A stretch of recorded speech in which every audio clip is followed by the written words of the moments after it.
আল্লাহ সুবহানাহু ওয়া তাআলা পবিত্র কুরআনুল কারীমের 103 নম্বর সূরা সূরাতুল আসর, যেটা একটি মাক্কি সূরা, এখানে চারটি মৌলিক বিষয় আলোচনা করেছেন, যে চারটি মৌলিক গুণ অর্জন করা ব্যতীত কোনো মানুষের পক্ষে জান্নাতে যাওয়া সম্ভব নয়।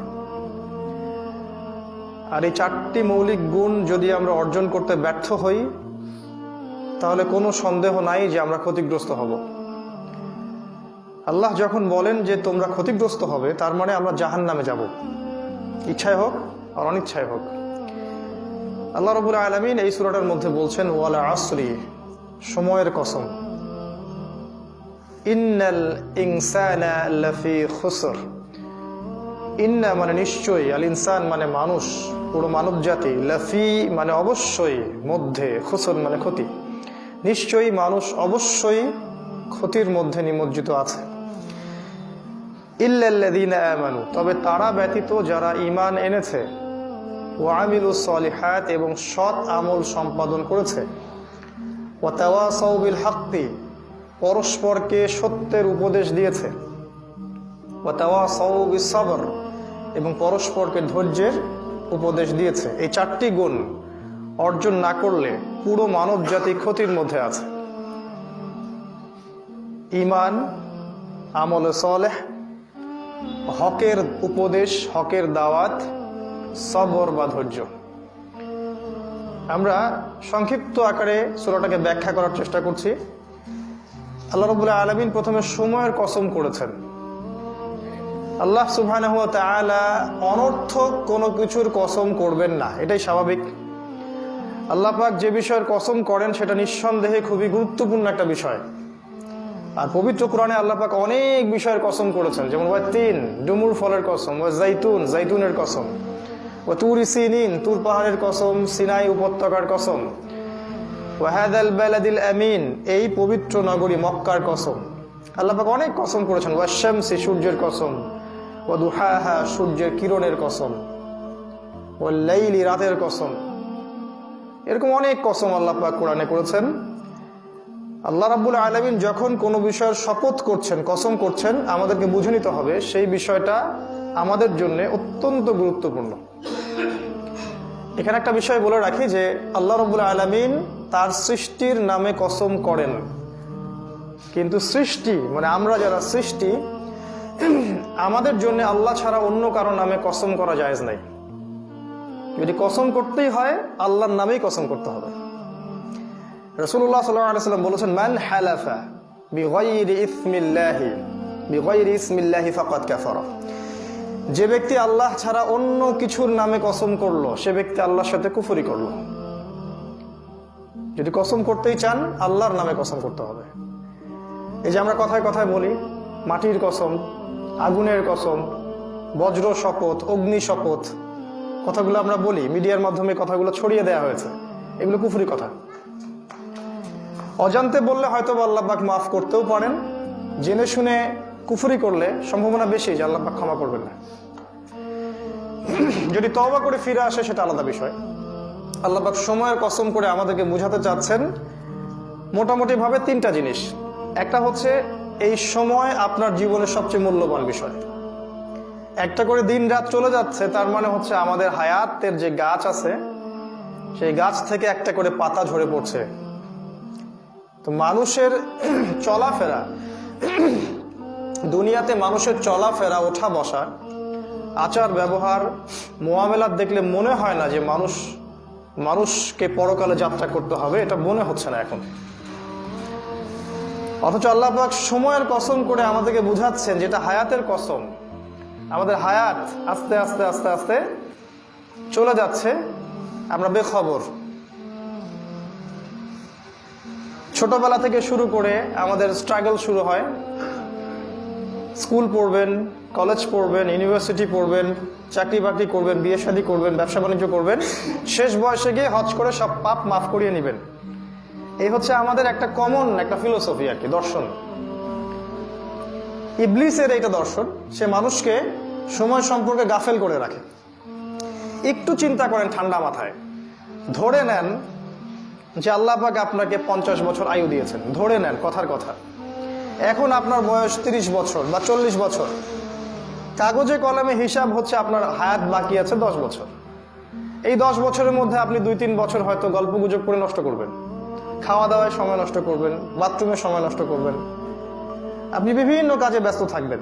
কতটুকু সময় আপনি আল্লাহর জন্য বরাদ্দ রাখলেন? এটা কিন্তু বাড়বেও না আর কমবেও না।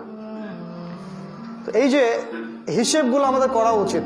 তাহলে আমাদের প্ল্যান থাকা উচিত যে আমরা এই 10 বছর কি করব। 2021 সালে আমার প্ল্যান কি, 21 সালে আমি দিনের জন্য কি করতে চাই, 22 সালে আমি আরো কতটুকু আগাতে যাচ্ছি, 23 সালে আমার পরিকল্পনা কি, 24-25 এভাবে করে আমার পরিকল্পনাটা কি, ব্যক্তিগত আধ্যাত্মিকত্ব অর্জন করা, পারিবারিক মূল্যবোধ, সামাজিক দাওয়া, ইসলামের ঐক্য, ইসলামের পথে দাওয়াত, জিহাদ, এই বিষয়ে আমার পরিকল্পনাটা কি।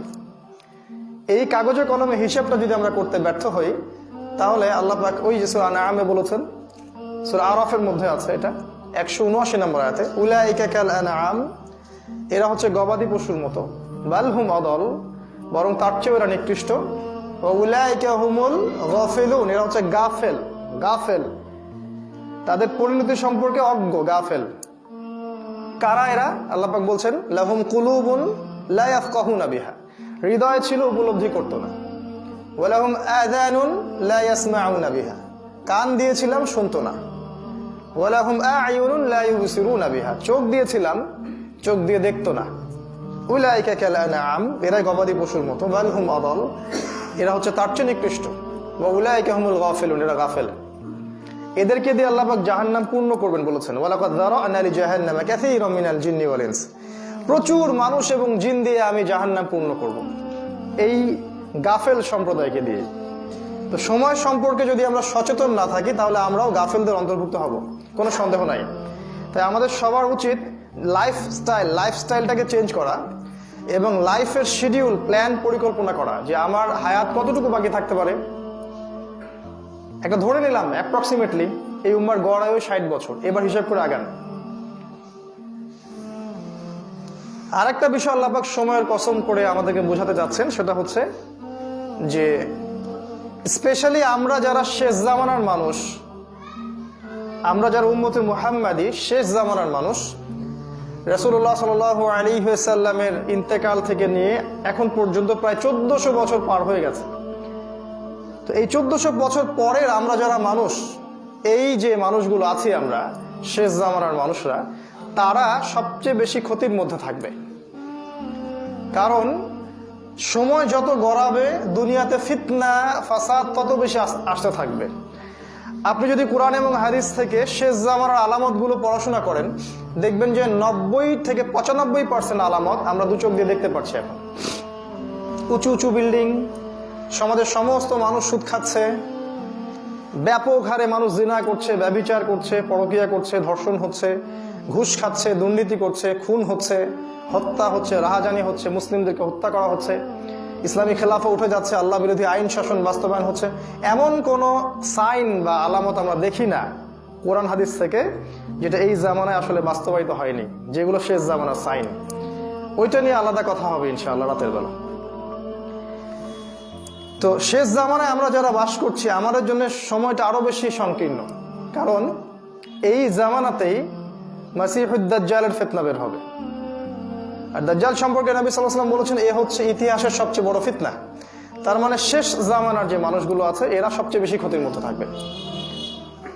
আরেকটা বিষয় আল্লাহ পাক বোঝাতে চাচ্ছেন, সেটা হচ্ছে যে সময়কে আল্লাহ রাব্বুল আলামিন শপথ করে হিস্ট্রি বা ইতিহাসকে যাচাই করতে বলছেন। একটু খেয়াল করে দেখেন, আদম আলাইহিস সালাম থেকে শুরু করে কিয়ামত পর্যন্ত যুগে যুগে যারাই আল্লাহ, তার রাসূল, তার কিতাব এগুলোর বিরোধিতা করেছে, এগুলোর সাথে শত্রুতা করেছে, এগুলোকে দমন পীড়ন করার চেষ্টা করেছে, হক থেকে দূরে থেকেছে, আল্লাহ পাক কাউকে ছাড় দেননি। আল্লাহ পাক সবাইকে সমূলে ধ্বংস করেছে। ওই নূহ আলাইহিস সালামের দিকে তাকিয়ে দেখেন, ধ্বংস, তার কওমকে প্লাবন দিয়ে ধ্বংস করা হলো।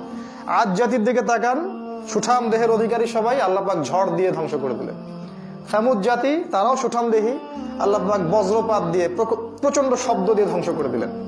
কওমে লূত সমকামী, আল্লাহ পাক পুরা জমিনটাকে তুলে আবার নিচে ধসিয়ে দিলেন। শুআইবের কওম আলাইহিস সালাম, তার কওমকে আল্লাহ পাক ভূমিকম্প দিয়ে ধ্বংস করলেন। ফিরআউনের কওম, আল্লাহ পাক তাকে পানিতে ডুবিয়ে মারলেন। একটা একটা করে এক্সাম্পল দেখেন হিস্ট্রিতে, যারাই আল্লাহ এবং তার রাসূল এবং ইসলামের বিরোধিতা করেছে আল্লাহ পাক কাউকে বাদ রাখেন নাই, সবাইকে ধ্বংস করেছেন। তাই এই যুগেও যারা ইসলাম, কোরআন এবং সুন্নাহর বিরোধিতা করবে আল্লাহ পাক এদেরকেও ছাড় দিবেন না ইনশাআল্লাহ, কাউকে আল্লাহ পাক ছাড় দিবেন না। আল্লাহ পাক সূরা বনী ইসরাঈলের মধ্যে বলেছেন, ওয়া ইম মিন ক্বরিয়াতিন ইল্লা নাহনু মুহলিকুহা ক্বাবলা ইয়াউমিল কিয়ামা, কিয়ামতের আগেই এমন কোন জালেম জনপদ নেই যাদেরকে আমি আল্লাহ ধ্বংস করব না। আও মুআযযিবুহা আযাবান শাদীদা, অথবা তাদেরকে প্রচন্ড শাস্তি না দিচ্ছি। কানা যালিকা ফিল কিতাবি মাসতুরা, আর এটা অনেক আগেই কিতাবে লেখা হয়ে গেছে, মানে তাকদীরের যে কিতাব লাউহে মাহফুজ সেখানে লেখা হয়ে গেছে অলরেডি। তো আমরা এই যুগের আবু জেহেল যারা আছে, এই যুগের যারা ফিরআউন, এই যুগের যারা নমরুদ, তাদেরকে সতর্ক করব। আল্লাহ পাক সময়ের কসম করে তাদেরকে সতর্ক করেছেন। প্রত্যেক যুগে যুগে আল্লাহর সুন্নাহ, ওয়ালান তাজিদা লিসুন্নাতিল্লাহি তাহওয়িলা, আল্লাহর সুন্নাতের মধ্যে কোনো ব্যত্যয় আপনি দেখতে পারবেন না। আর যুগে যুগে যারাই আল্লাহ, তার রাসূল এবং ইসলামের আনুগত্য স্বীকার করেছে, মন থেকে মেনে নিয়েছে, মুখে স্বীকৃতি দিয়েছে এবং আমল করেছে, আল্লাহর দ্বীন প্রতিষ্ঠার জন্য সংগ্রাম করেছে, আল্লাহ পাক তাদেরকে জান্নাত দান করেছেন। দুনিয়াতে তাদের হয়তো পরিণতি আপাত দৃষ্টিতে ভালো মনে হচ্ছে না, দুনিয়াতে ওরা মার খাচ্ছে, দুনিয়াতে অনেক স্ট্রাগল করতে হচ্ছে, অনেক সমস্যা ফেস করতে হচ্ছে, বাট ইনশাআল্লাহ তাআলা তারা পরকালে জান্নাতি হবে ইনশাআল্লাহ। এই হলো সহজ সরল সমাধান। আল্লাহ পাক সময়ের কসম করে একটা বার্তা দিচ্ছেন আপনাকে আমাকে, সেটা হলো ইন্নাল ইনসানা লাফি খুসর, নিঃসন্দেহে পুরো মানব জাতি ক্ষতির মধ্যে আছে। এই ক্ষতিটা কেমন? এই ক্ষতিটা আসলে দুরকম, ক্ষতিটা দু প্রকার। একটা হচ্ছে দুনিয়াবি ক্ষতি, আর একটা হচ্ছে পরকালের ক্ষতি। পরকালের ক্ষতি তো আমরা বুঝতে পারি মাশাআল্লাহ মোটামুটি, যে মানুষকে এবং জিনকেই হিসেবের সম্মুখীন হতে হবে, তাদের জান্নাত জাহান্নামের ফয়সালা হবে, মানুষের মৃত্যু হবে, কবরের প্রশ্ন হবে, আবার হাসরের মাঠে আবার 5টা প্রশ্ন হবে, আবার মিজানের ব্যাপার আছে, পুলসিরাতের ব্যাপার আছে, জাহান্নামকে টেনে আনা হবে, কত সমস্যা, এগুলো পরকালীন ক্ষতি। কিন্তু বাই দ্য ওয়ে মানুষের চলাফেরা দেখলে মনে হয় না যে মানুষকে এগুলো ফেস করতে হবে। আমাদের চলাফেরা দেখলে মনে হয় না যে আমাদের সামনে এগুলো অপেক্ষা করছে। সুবহানাল্লাহ। আসলে আমরা দুনিয়ার মোহে এতটাই গাফেল হয়ে আছি, শয়তান আমাদেরকে এমন ভাবে ভুলিয়ে দিয়েছে বিষয়গুলা, আমরা এগুলো ভুলে থাকতে চাই। খেয়াল করে দেখবেন, একটা সময় ছিল যখন কবরস্থানগুলোকে মসজিদের আশপাশে রাখা হতো। এখন দেখবেন সমাজে কবরস্থান থাকে সমাজের অন্য একটা প্রান্তে, যেখানে আপনি বছরে হয়তো একদিনও যাবেন না।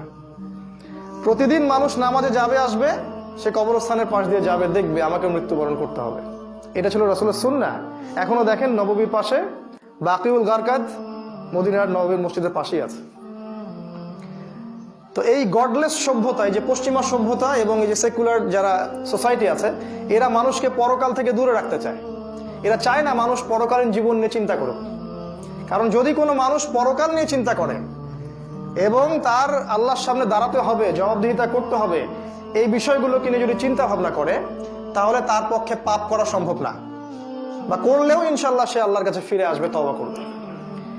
এই জন্য গডলেস এই সভ্যতা এবং সেকুলার এই সভ্যতা, তারা চায় আমরা যেন আল্লাহ থেকে দূরে থাকি, পরকাল সম্পর্কে চিন্তা ভাবনা না করি, খালি দুনিয়া দুনিয়া আর দুনিয়া।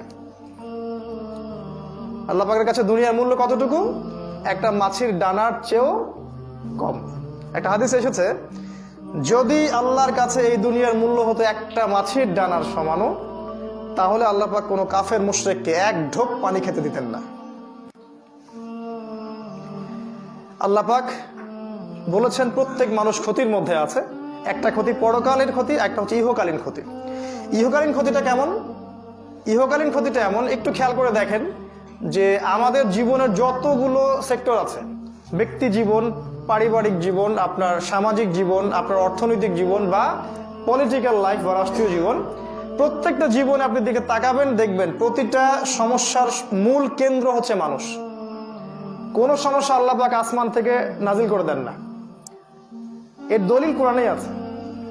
আল্লাহ পাক নাজিল করেন শাস্তি, সমস্যা নয়। যখন উম্মাহ কথা শোনে না, আল্লাহ পাক শায়েস্তা করার জন্য শাস্তি দেন, ওইটা আলাদা জিনিস। প্রবলেমের রুট এটা হচ্ছে মানুষ। সূরা রাদের মধ্যে আছে, আরেকটা হচ্ছে সূরা রুমের মধ্যেও আছে। সূরা রুমের সম্ভবত 34 নম্বর আয়াত কি 38 নম্বর আয়াতের দিকে খেয়াল করলে দেখবেন, আমি একটু ভুল হতে পারি, কাছাকাছি হবে। আল্লাহ পাক বলেছেন যে যাহারাল ফাসাদু ফিল বাররি ওয়াল বাহরি বিমা কাসাবাত আইদিন নাস। মাশাআল্লাহ, আল্লাহ পাক বলছেন জলে এবং স্থলে যত বিপর্যয় ছড়িয়ে পড়েছে সব বিপর্যয় মানুষের হাতের কামাই। এটা আল্লাহর কথা। জলে এবং স্থলে যত বিপর্যয় ফাসাদ ছড়িয়ে পড়েছে এগুলো মানুষের হাতের কামাই। আল্লাহ পাক যখন আদম আলাইহিস সালামকে সৃষ্টি করছিলেন, ফেরেশতারা কিন্তু ভেটো দিয়েছিলেন। তারাও কিন্তু দুটো কথা বলেছিলেন, আপনি কি এমন কাউকে সৃষ্টি করতে যাচ্ছেন যে ব্যক্তি পৃথিবীতে গিয়ে ফাসাদ সৃষ্টি করবে অথবা রক্তপাত ঘটাবে? পৃথিবীর দিকে তাকিয়ে দেখেন, মানুষ এখন পৃথিবীতে কি করে, হয় ফাসাদ সৃষ্টি করে অথবা রক্তপাত ঘটাচ্ছে। তাদের দূরদর্শিতা দেখেন, আমরা আজকে ওটা বাস্তবায়ন করছি। কিন্তু আল্লাহ বলেছিলেন যে না, আমার কিছু বান্দা থাকবে যারা আমার অনুগত হবে। ইন্নী আ'লামু মা লা তা'লামুন, আমি যা জানি তোমরা সেটা জানো না। ওইটা আলাদা টপিক। তো এই যে দুনিয়ার ক্ষতিগুলো আছে, আল্লাহ পাক যেটা বললেন সূরা আসরের মধ্যে, এর মূল জার বা উৎস হচ্ছে মানুষ। আমাদের ব্যক্তিগত জীবনের সমস্যা মানুষের পক্ষ থেকে আসছে। পরিবারের সমস্যা দেখবেন মানুষের মস্তিষ্ক প্রসূত সমস্যা। সমাজের সমস্যা, সমাজে আল্লাহর বিধান শাসন বাদ দিয়ে যখন মানুষের বিধান শাসন চাপিয়ে দিয়েছেন তখন এই সমস্যা সৃষ্টি হয়েছে। পলিটিক্যাল লাইফের সমস্যা একই সিস্টেম, গ্লোবালি সমস্যা একই কারণ। আর অর্থনীতিতে সমস্যা, আল্লাহর দিয়ে হেদায়েত বাদ দিয়ে সুদ চালু করেছেন, এখন আর প্রগতি হবে না, এখন খালি প্রভার্টি এবং ডেস্টিটিউশন হবে, অধঃপতনে অতল তলে যাবে মানুষ। তো সমস্যার জার বা উৎস হচ্ছে মানুষ। তবে আল্লাহ পাক বলেছেন 4টা গুণ যারা অর্জন করতে পারবে তারা এই ক্ষতি থেকে বেঁচে থাকবে। সুসংবাদ, 4টা গুণ একই সাথে, এমন না 2টা আছে 2টা নাই, এমন না 3টা আছে 1টা নাই। 4টা গুণই যারা অর্জন করতে পারবে আল্লাহ বলছেন যে এরা ওই ক্ষতি থেকে মুক্ত থাকবে ইনশাআল্লাহ। ক্ষতি মুক্ত থাকবে মানে হচ্ছে ইনশাআল্লাহ তারা জান্নাতে যাবে। কি সেই 4টা গুণ? আল্লাহ বলছেন ইল্লাল্লাযীনা আমানু, যারা ঈমান এনেছে। প্রথম কাজ কি? যারা ঈমান নিয়ে এসেছে। 2 নাম্বার ওয়া আমিলুস সলিহাত, সৎ আমল সম্পাদন করেছে। ওয়া তাওয়াসাউ বিল হক, পরস্পরকে হকের দাওয়াত দিয়েছে। ওয়া তাওয়াসাউ বিস সবর, এবং পরস্পরকে ধৈর্যের উপদেশ দিয়েছে। পিছনে জায়গা সংকুলন হচ্ছে না, একটু সামনে চলে আসেন আপনারা।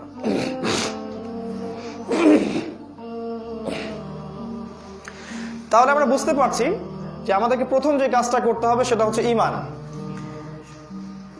দুঃখের বিষয় হচ্ছে যে আমাদের শিক্ষিত সমাজকেও যদি আজকে জিজ্ঞাসা করা হয় যে ঈমানের ভিত্তি কয়টা, তারা বলতে পারে না। তাদের নাম কিন্তু আব্দুল্লাহ, আব্দুর রহিম, আব্দুর রহমান। তারা বছর বছর হজ করে, উমরাও করে। যদি বলেন হুজুর ফরজ কয়টা, বলতে পারে না। ইসলামের ভিত্তি কয়টা, আর কান কয়টা, বলতে পারে না। কোরআনে কয়টা সূরা আছে সেটাও বলতে পারে না। আর যদি ভুলে জিজ্ঞেস করে ফেলেন যে এই সূরাতে কি বলা হয়েছে বা এই আয়াতটা কোন সূরায় আছে, তাহলে তো মাথার মধ্যে আকাশ ভেঙে পড়বে। এদিকে মাশাআল্লাহ তার ডিগ্রি আছে, এসএসসি, ইন্টার, এইচএসসি, এদিকে আপনার অনার্স, মাস্টার্স, হ্যাঁ, এমবিএ, বিবিএ, ডক্টরেট সব করা আছে মাশাআল্লাহ। এই বেসিক জিনিসগুলো জানে না। এই জন্য এগুলো নিয়ে আবার কথা বলতে হয়। এটা দুঃখজনক যে ঈমানের পিলার নিয়ে আবার কথা বলতে হচ্ছে। সমাজটা এমনই চলছে এখন। ঈমানের পিলার 6টা। প্রথম কাজ ঈমান। ঈমান মানে হচ্ছে বিশ্বাস। কিসে বিশ্বাস করব? হাদিসে জিবরিল পড়লে দেখবেন, আজকে ব্যাখ্যা করার সময় নাই, আমি শর্ট করে বলছি। হাদিসে জিবরিল খুললে দেখবেন নবী সাল্লাল্লাহু আলাইহি ওয়াসাল্লামকে জিবরাইল আলাইহিস সালাম প্রশ্ন করেছিলেন ঈমান কাকে বলে, আখবিরনি আনিল ঈমান। তিনি 6টা পিলারের কথা বলেছেন, 6টা। 1 নাম্বার হচ্ছে আল্লাহ বিশ্বাস করা। 2 নাম্বার হচ্ছে ফেরেশতাগণের প্রতি বিশ্বাস। 3 নাম্বার আসমানি কিতাব সমূহের প্রতি বিশ্বাস। 4 নাম্বার নবী রসুলগণের প্রতি বিশ্বাস। 5 নাম্বার পরকালের জীবনের প্রতি বিশ্বাস। এবং 6 নাম্বার তাকদীর, ভাগ্যের ভালো মন্দের প্রতি বিশ্বাস। এই 6টা পিলারের প্রতি যে ব্যক্তি মন থেকে বিশ্বাস করে, মুখে স্বীকৃতি দেয় এবং কাজে বাস্তবায়ন করে, তাকে বলা হয় মুমিন। আবার বলছি, এই 6টা পিলারকে যে ব্যক্তি মনে বিশ্বাস করে, হৃদয় থেকে বিশ্বাস করে, মুখে স্বীকৃতি দেয় এবং কাজেও বাস্তবায়ন করে, তার নাম হচ্ছে মুমিন। যে ব্যক্তি মনেও বিশ্বাস করে না, মুখে স্বীকৃতিও দেয় না, কাজও করে না, এর নাম কাফের। যে ব্যক্তি মনে বিশ্বাস করে না কিন্তু মুখে স্বীকৃতি দেয় আর কাজও করে না, এর নাম মুনাফিক। আমি বুঝাতে পারলাম? এই হলো ক্লাসিফিকেশন। আবার কিছু মানুষ মনে বিশ্বাস করে, মুখে স্বীকারও করে, কিন্তু কাজ করে না, এদেরকে বলা হয় জালেম, ফাসেক। একটা বিষয়কে কেন্দ্র করে অনেকগুলো হুকুম চলে আসে আর কি। আমাদের কাজ হবে এই 6টা পিলারকে হৃদয় থেকে বিশ্বাস করা, মুখে স্বীকৃতি দেয়া এবং তদানুযায়ী কাজেও বাস্তবায়ন করা। শুধু বললেই হবে না যে আমি মুসলিম, আমি মুমিন, আপনাকে কাজেও বাস্তবায়ন করতে হবে। অনেকে বলে আমি নামাজ পড়ি না, তাতে কি হয়েছে, আমার ঈমান একদম পাক্কা মজবুত আছে। কথাগুলো আমরা শুনি, দুঃখজনক। তো এটা ঈমান নয় ভাই। ঈমান আনতে হলে আপনাকে কাজেও বাস্তবায়ন করতে হবে। আপনার জন্য ঈমানের সবচেয়ে জাজল্যমান দৃষ্টান্ত হচ্ছে নবী সাল্লাল্লাহু আলাইহি ওয়াসাল্লাম। তিনি ছিলেন সবচেয়ে উঁচু স্তরের মুমিন। তার জীবনটা আপনি দেখেন, তার সিরাতটা পড়েন, তিনি যেভাবে চলেছেন আপনাকে সেভাবেই চলতে হবে। এটাই সুন্নাহ, এটাই উসওয়াতুল হাসানাহ। একটা বিষয় আপনাদের দৃষ্টি আকর্ষণ করব, দেখুন ঈমানের এই 6টা পিলার, এই 6টা পিলারকে কিন্তু আপনি বিজ্ঞান দিয়ে, যুক্তি দিয়ে, দর্শন দিয়ে প্রমাণ করতে পারবেন না। আজকালকার যে এডুকেশন সিস্টেম, পড়াশোনার সিস্টেম, এখানে শেখানো হয় যে জ্ঞান হচ্ছে সেটাই, পরীক্ষা নিরীক্ষা পর্যবেক্ষণের মাধ্যমে যেটা যেটা সিদ্ধান্তে উপনীত হওয়া যায় সেটাই হচ্ছে জ্ঞান। এই কথাটা যুবকরা ভালো বুঝতে পারবে।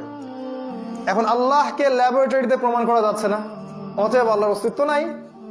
মালায়েকাকে ল্যাবরেটরিতে প্রমাণ করা যায় না, যুক্তি দিয়ে, বিজ্ঞান দিয়ে, দর্শন দিয়ে প্রমাণ করা যায় না, অতএব মালায়েকার কনসেপ্ট বাদ। নবী রাসূলকে আমরা দেখি নাই, বিশ্বাস করা যাচ্ছে না, কারণ আনসিন কোনো কিছুকে আমরা বিশ্বাস করব না। তারপরে তাকদীর, তাকদীর আবার কি জিনিস? এ তো দেখাও যায় না, ছোঁয়াও যায় না, স্পর্শ করা যায় না, পরীক্ষাগারে প্রমাণ করা যায় না, অতএব এটাকে বিশ্বাস করা যাবে না। তারপরে আপনার ওই যে পরকালের জীবন, কবরের আযাব, জান্নাত, জাহান্নাম, এগুলো আমরা দেখি নাই, পরীক্ষা নিরীক্ষা, বিজ্ঞান, দর্শন, যুক্তি দিয়ে এগুলোকে প্রমাণ করা যায় না, অতএব এগুলো বাদ। এই একটা কারণেই, এই জ্ঞানের ভিত্তির পার্থক্যের কারণেই আজকের এই সিস্টেম সেকুলার। তাদের জ্ঞানের উৎস হচ্ছে পরীক্ষা নিরীক্ষা পর্যবেক্ষণে প্রমাণ হলে তারপরে জ্ঞান নিব।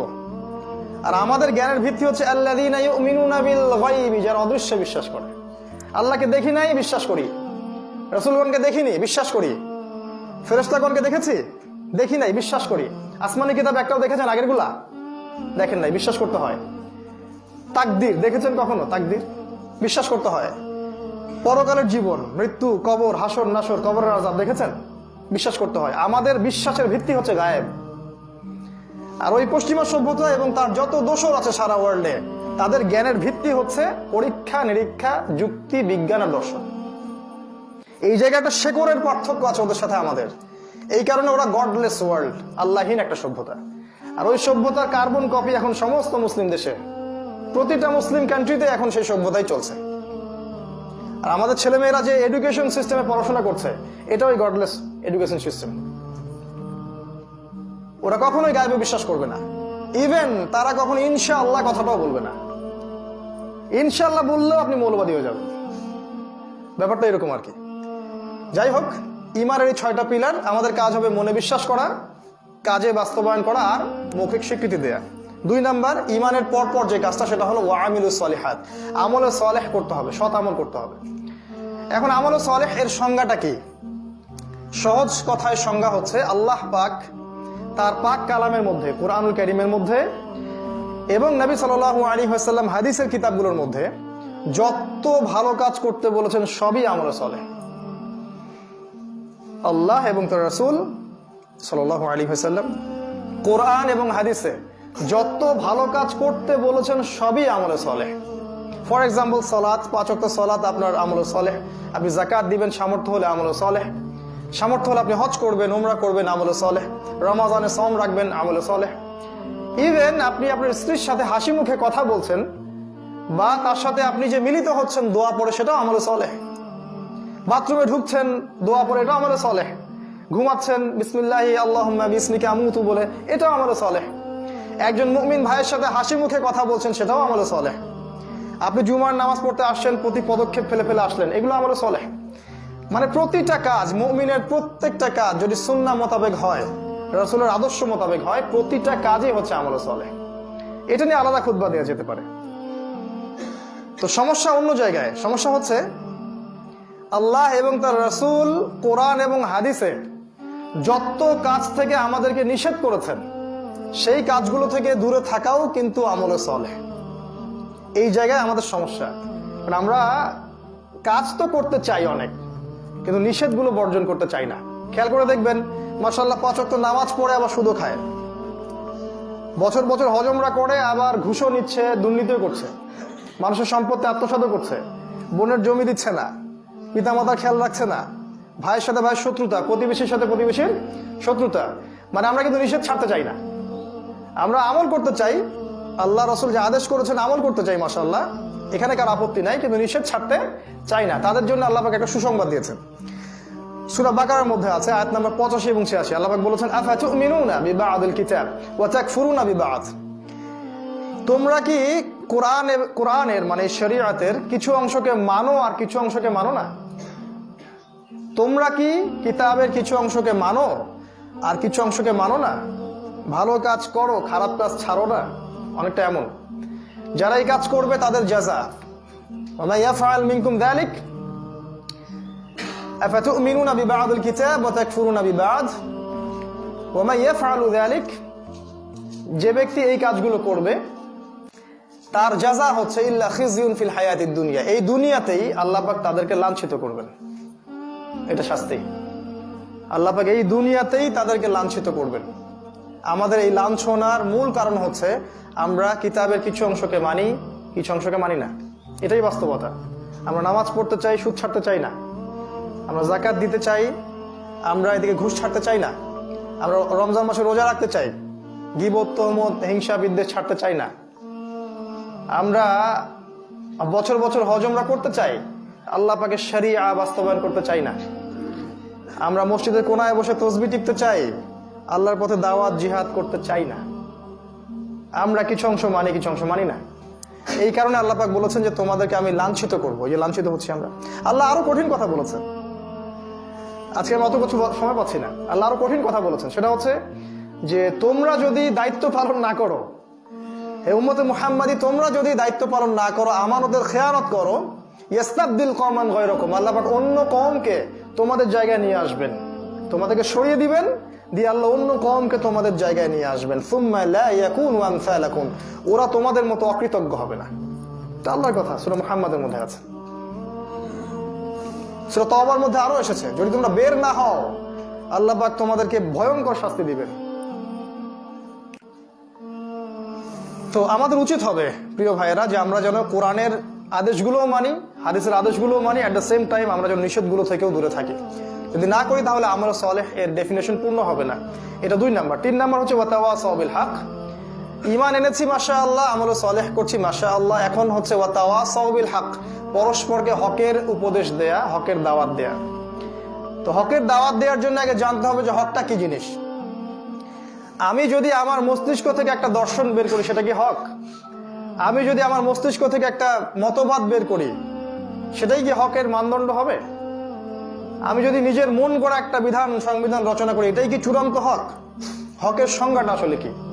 সংজ্ঞাটা আপনি পাবেন কোরআনে। কোরআনকেই কথা বলতে দেন যে কোরআন কি বলে। কোরআন বলেছে সূরাতুল কাহফের মধ্যে আয়াত নাম্বার 24 থেকে 29 এ পর্যন্ত পড়বেন। আল্লাহ পাক বলেছেন, ওয়াকুলিল হাক্কু মির রাব্বিকুম, হে নবী আপনি বলে দিন যে হক সেটাই যেটা তোমার রবের পক্ষ থেকে নাজিল হয়। সুবহানাল্লাহ।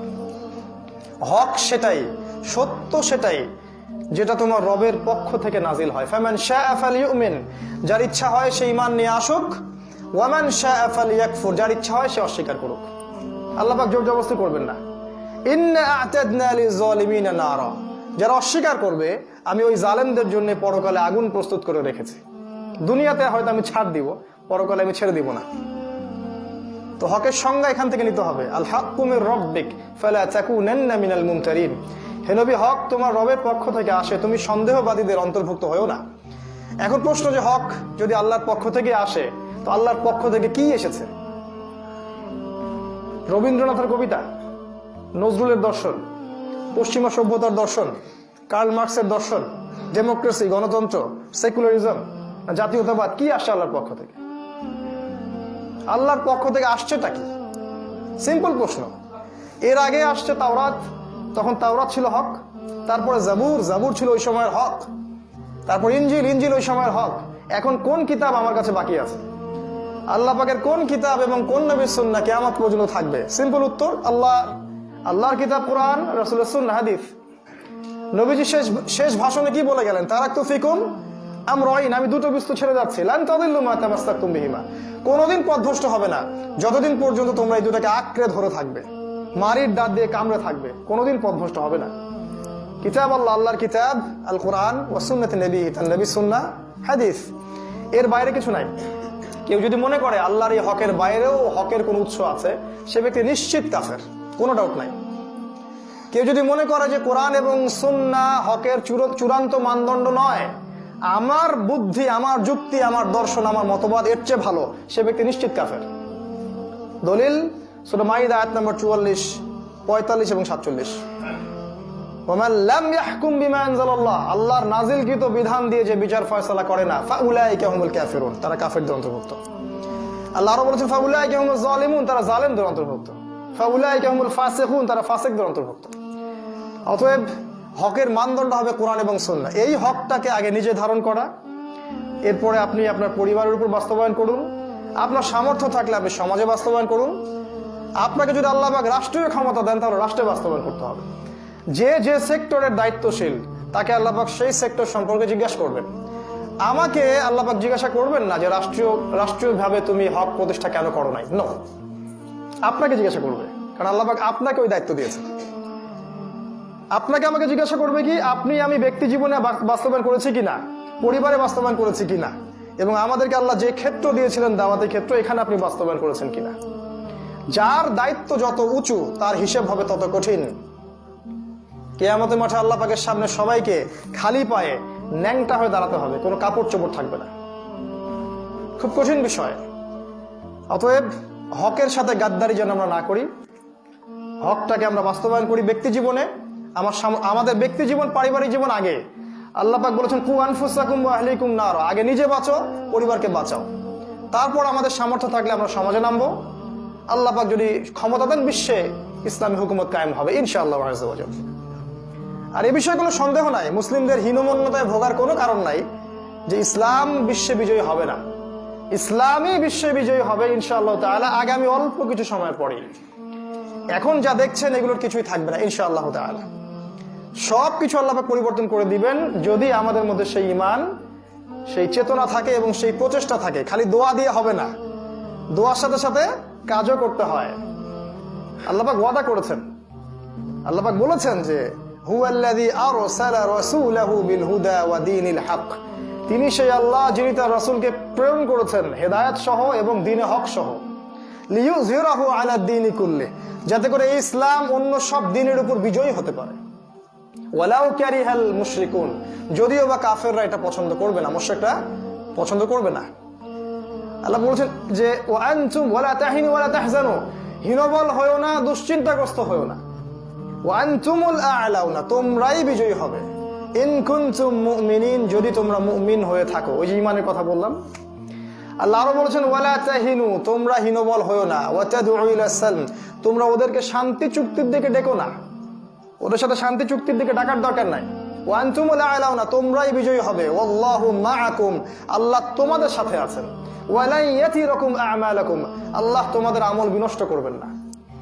কোরআন এগুলো কথা বলেছে, তার মানে সামনের সময়টা আমাদের। আমরা জানি যে ইমামুল মাহদী এবং ঈসা আলাইহিস সালাম জেরুজালেম থেকেই ইসলামী খেলাফা সামনে কায়েম করবেন ইনশাআল্লাহ তাআলা।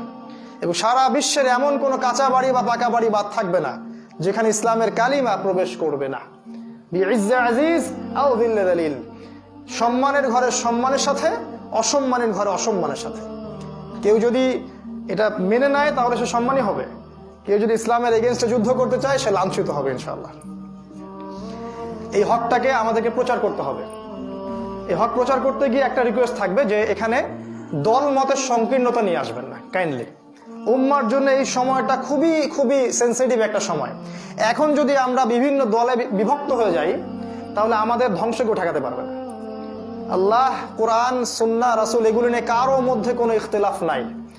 তাআলা ইলা কালিমাতিন সাওয়াইন বাইনানা ওয়া বাইনাকুম, আমাদের মাঝে যে বিষয় ঐক্য আছে ওইদিকে আসেন, যে বিষয়ে ইখতিলাফ আছে ওটা বাদ দেন আপাতত। সাহাবীদের যুগ থেকে ইখতিলাফ ছিল, সাহাবীদের যুগ থেকেই কিন্তু ইখতিলাফ ছিল। এই ইখতিলাফি মাসআলাগুলোকে নিয়ে যদি আমরা আগাতে থাকি, কোনোদিনও এই উম্মার ঐক্য সম্ভব হবে না। তাই ঐক্যবদ্ধ প্ল্যাটফর্মে আসতে হলে আমাদের কিন্তু উদারনৈতিক হতে হবে, ছাড় দেওয়ার মানসিকতা থাকতে হবে, না হলে ভাই ভাই এক জায়গায় বসতে পারবো না। একটা হাদিস বলি যে নবী সাল্লাল্লাহু আলাইহি ওয়াসাল্লাম বলেছেন, তোমরা ততদিন পর্যন্ত জান্নাতে যেতে পারবে না যতদিন পর্যন্ত না তোমরা একে অপরকে ভালোবাসছো। আর আমি কি তোমাদেরকে বলে দিব তোমরা কিভাবে একে অপরের ভালোবাসা বৃদ্ধি করবে? সাহাবীরা বললেন, ইয়া রাসূলুল্লাহ বলে দিন। তিনি বললেন, তোমরা একে অপরকে সালাম দিতে শেখো, একে অপরকে সালাম দিতে শেখো। ভালো করে খেয়াল করে দেখেন, আজকে সালাম সাম্প্রদায়িক হয়ে গেছে। নিজের দলের মধ্যে খুব একরামুল মুসলিমিন, দলের বাইরে আর কোন একরামুল মুসলিমিন নাই। আমার দলের মানুষকে আমি খুব সালাম কালাম দিচ্ছি, আর আমি যে মানহাজ বা যে মাযহাব বা যে দল করি না, ওটার বাইরের মানুষকে আমি সালাম কালামও দিচ্ছি না, মুসলিম মনেই করছি না। এমন একটা অবস্থা যে এক দল আরেক দলকে মুসলিমই মনে করছে না, মনে করছে এরা মনে হয় কাফের হয়ে গেছে। এটা যদি চলতে থাকে প্রিয় ভাইয়েরা, আমাদের উম্মার ধ্বংস কেউ ঠেকাতে পারবে না। যদি আপনি উম্মার বিজয় দেখতে চান, উম্মার স্বার্থে আপনাদেরকে ঐক্যবদ্ধ হতে হবে, একটা জায়গায় আসতে হবে, ছাড় দেওয়ার মানসিকতা থাকতে হবে এবং ইখতিলাফি বিষয়গুলোতে জড়ানো যাবে না। ইসলাম বৈচিত্র্যময়, সৌন্দর্যমণ্ডিত। আল্লাহ পাক সবাইকে বোঝার তৌফিক দান করুন, আমিন। এটা হলো হকের দাওয়াত। হকের দাওয়াত দিলে ফজিলত পাবেন কি? যত মানুষ হক কবুল করবে সমস্ত মানুষের নেকি আপনি পাবেন। আর হক ছেড়ে দিলে কি হবে? হক ছেড়ে দিলে আল্লাহর গজব আসবে আসমান থেকে, জমিন থেকে। এরপর মানুষ আল্লাহর কাছে দোয়া করবে, এই দোয়া আল্লাহ পাক কবুল করবেন না। এটা সহিহ হাদিস আসছে। এই হকের দাওয়াত আমাদেরকে দিতে হবে, আল্লাহ পাক তৌফিক দান করুন। আরেকটা হলো ওয়াতাওয়াসাউ বিস সবর। হকের সাথে সবরের কি সম্পর্ক? যখনই আপনি হক নিয়ে মাঠে নামবেন, তখনই আপনার উপর বিভিন্ন রকম বালা মুসিবত আসবে, স্বাভাবিক। প্রথম বালা মুসিবত আসবে পরিবার থেকে, তারপর দেখবেন সমাজ থেকে, তারপর ধর্ম নেতাদের থেকে, তারপর রাষ্ট্র নেতাদের থেকে। ধাপে ধাপে যাবে আর কি। আমাদের নবীজির দিকে তাকিয়ে দেখুন, তাকে পরিবার বয়কট করেছে, গাছের ছাল পাতা খেয়ে থেকেছেন, মানুষ তাকে 16 বার হত্যা করার চেষ্টা করেছে, মানুষ তাকে 15টা গালি দিয়েছে, তাকে দেশ ছাড়তে হয়েছে, তার দাঁত শহীদ হয়ে গেছে, তাকে তায়েফবাসী এমন ভাবে আহত করেছে যে রক্ত দিয়ে জুতা আটকে গেছে, তাকে বদরে যেতে হয়েছে, উহুদে যেতে হয়েছে, খন্দকে কত যুদ্ধ করতে হয়েছে, কত মানুষের লাঞ্ছনা সহ্য করতে হয়েছে। নিজের আপনজনরা, পরিবারের লোকরা, চাচারা, নিজের কওম, নিজের সম্প্রদায় তাকে বের করে দিয়েছে।